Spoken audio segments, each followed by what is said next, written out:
TriState football here at Scott High School with their head coach Dan Woolley. And Dan, you guys went 8-4 last year and got this program really turned around from where it was before you got here. I mean, you're 38-30 after 6 years.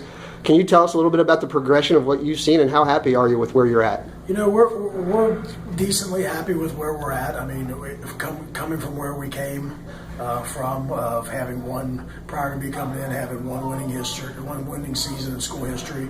You know, doing the success that we've had has been great. But obviously, that's not our goal. I mean, we want to. You know, we've won some district championships, but we want to work on winning regional championships and eventually state championships, just like everybody else. You know, we're not going to be satisfied 100% till we win our last game of the year, and that's what every team is really rooting for. So, we're satisfied in the direction we're going, but we're not satisfied with where we are. Well, let's talk about the direction moving forward. The 2018 squad, you lost 5 starters on both sides of the ball last year. Yeah. Really good leadership on that team, but you got some pieces coming back, and tell us about that. We do.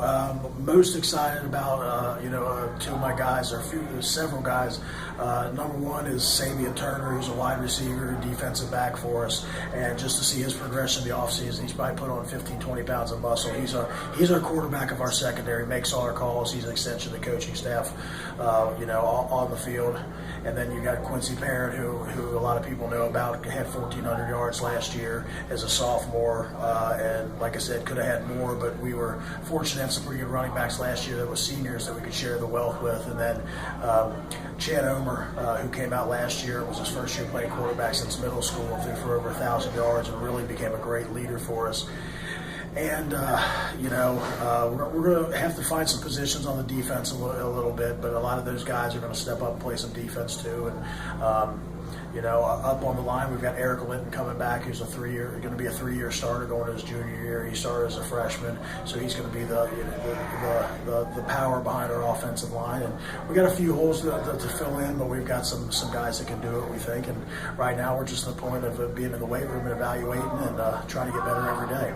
Hey, you look at something that's going on with all around high school football, especially here in Northern Kentucky. Depth is always seeming to be a problem. I'm sure you've discussed it with other coaches.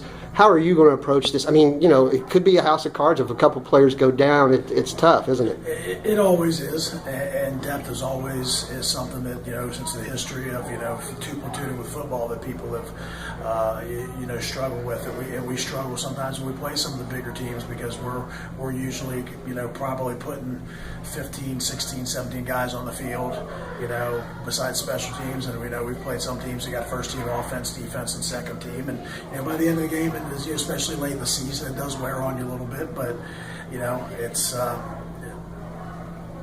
the end of the day, it really doesn't matter because you got to play who you got to play. So whether they got 100 of them on their team or 15, you still can only put 11 in between the stripes, and that's all that matters if your 11 can get the job done. But obviously, it definitely helps if you have a little bit more depth and those 11 a little bit fresher.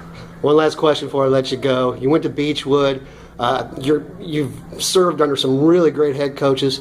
Just tell us a little bit about that coaching tree that you fell off the branches of. Well, like I said, playing at Beechwood, anybody knows anything about high school football in the state of Kentucky knows Mike Engel, in my opinion, is the greatest high school football coach in the state history. I mean, I know in his first 100 games he was 91-9, and I don't know that anybody in the nation can match that. And the guy was a master tactician and a master motivator, and I learned so many things from him. But then also, one of his assistants, who was a head coach in his own right, Bob Burnett, who was like my second father. He's back at Beechwood now, and he was my offensive line coach when I was there. Just a great guy, and two of the things I learned from them was just about the quality of people they were, and I felt that they always cared for me as a person before a player, and so I try to, hopefully we try to instill that. And then going to Georgetown College, I was fortunate enough to play under Bill Cronin, who is this year's AFCA president, which is in charge of all college football. He's the first NAIA coach ever to do that. He's just an amazing football coach and a better man, and there's no higher praise that I could give him. And just being part of those two successful programs has allowed me to steal some really good things that we can hopefully implement here and get to that level one day. the apple hasn't fallen far from the tree with Dan Woolley and his background, and that's why Scott's become a winner. This is Greg Shoemaker with TriState Football. Thanks. Appreciate your time, man. Hey, you'll live this up this weekend. Yeah.